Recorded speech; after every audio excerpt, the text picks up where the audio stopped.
Well, yeah, funny game. Yeah, we got the win, but it was hard work, real hard work. Some really disappointing aspects in the game for us. 50-metre goals against, and early on, a couple of their kick-in goals. I think their first 2 goals. So, yeah, heaps to learn from it, and to know, yeah, we've got to get a bit better again. Was that the toughest Western Derby you see? It was very doable. Yeah. There's no open footy virtually at all. Yeah, I'm not a great judge on those things. Probably leave that up to you guys to work through that. But that was a good game. I think there wasn't much in it all, the game, and yeah, it was exciting. Can you take us through your thoughts of the dying seconds? First of all, the Matt Rosa infringement there, and then Valentine's kick and goal. Yeah, well, what do you want to know? Just your thoughts on, well, first of all, the deliberate out of bounds. Yeah, well, I didn't really see how it went out of bounds. I had to ask everyone in the box, did they think it was it deliberate out of bounds? They said, well, it was basically a spoil. So, yeah, it's a tough one to call. I'm not really sure. And then Valentine's kick and goal, there were Fremantle players celebrating on the line. What were you thinking? I was waiting for the umpire's decision. Were you stood up in the box, John, for the kick? Yeah, I stood up, yeah. And what were you thinking in flight? Oh, well, yeah, I thought it was going to have to be a real good kick, and when it started to go to the other goalpost, I didn't think it was going to have the legs. Had to be close to the close goalpost. That's where I would have put it. And then your emotions. and then your emotions once the goal umpire signal pointed, the win was secured. Yeah, I thought it was a good close game, but overall I thought we should have won the game. Yep. What happened, do you think, when you got 22 points up in that last quarter? Yeah,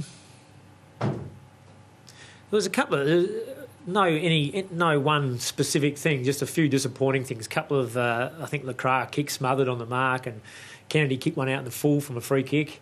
Schofield just lost concentration, let Mayne get in behind him. So you put those 3 things in, and it just gave them little windows. That we've got to be better than that.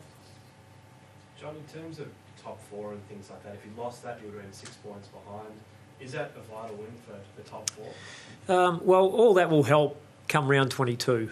Yeah, wins help now. So in round 1, that helped where we finish on the ladder. But we've got a massive amount of work to do, as I always say, and we were pretty disappointed with some aspects of our game, especially in the first half, and then probably 3 or 4 things that we did wrong in the last 5 minutes that we want to make sure our players keep improving and getting better at those things. There are a few rush behinds, but also some easy goals missed. Is that a concern or just a one-off?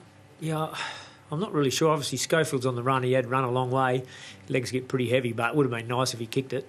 I'm not really sure which of the other ones were. I think Kennedy missed 4. So, he's a very good kick for goal, so I think he'd be a bit disappointed not to have nailed them all. But in saying that, he kicked a ripper as well. What did you put the 50-metre penalties down to, John? Just 8 lapses? Yeah, well, Glassy's one was just one of those real touchy ones. He just shouldn't have put his hand in there. He was just trying to get around on the mark, I think. Nat Nui's one, he was obviously very disappointed that free kick was played against him and didn't throw the ball straight back. Didn't get much of a leeway, but that's the rules. I can't remember what the other one was. There was the third one where the umpire appeared to signal one way and then... Yeah, against Scott Selwood, I think everyone took off running as though it was an Eagles free kick. So our boys certainly all thought it was our free kick, and again, no sympathy from the umpire. Fair enough. Fair out and pretty well held today. How important was Luke Shuey that? Yeah, I thought he's coming along really well. He's a young developing player.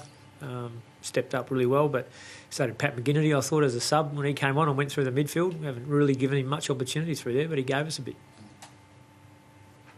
John, about any injuries at all? All good, yep. And watching Waters get crunched, is that just week in, week out stuff? Yes, it is. He obviously sets an extremely high standard in not only in our team but in the competition for standing under the footy when he knows something's coming. And a couple of those tackles, Glass made 2. I think there was a 2-on-1 even back there, and he just completely smothered the contest and might have even won a free kick for it. His efforts were... Yeah, I thought Glassy was a tower of strength throughout the game, and there was certainly one where Hearn might have run someone down when they looked like they were going to kick a goal from the goal square, maybe Main, and Hearn got there, which was a great run. How does his form this year compare to that of 2-3 years ago when he was in real top form? Hearn or Glass? Glass. Yeah, I think he's... well, we've rated his performances very highly this year. Do you think he's back to that form that... I think so, yeah. Yep. Someone's microphone's ringing. How close is Dean Cox to career best for him, do you think? Again, you guys are probably a better judge on that, but you know, he's fit and he's got a good ruck partner, and you know he's not rucking as many minutes as he did back in 2006 when Seaby was did a lot less time and didn't rotate them as much. So I think he's given us a lot this year, and he's been dangerous up forward for us as well. Is he taking more contested marks than you remember him taking? I think so, but I think that's a competition trend too, a little bit the way the game's gone.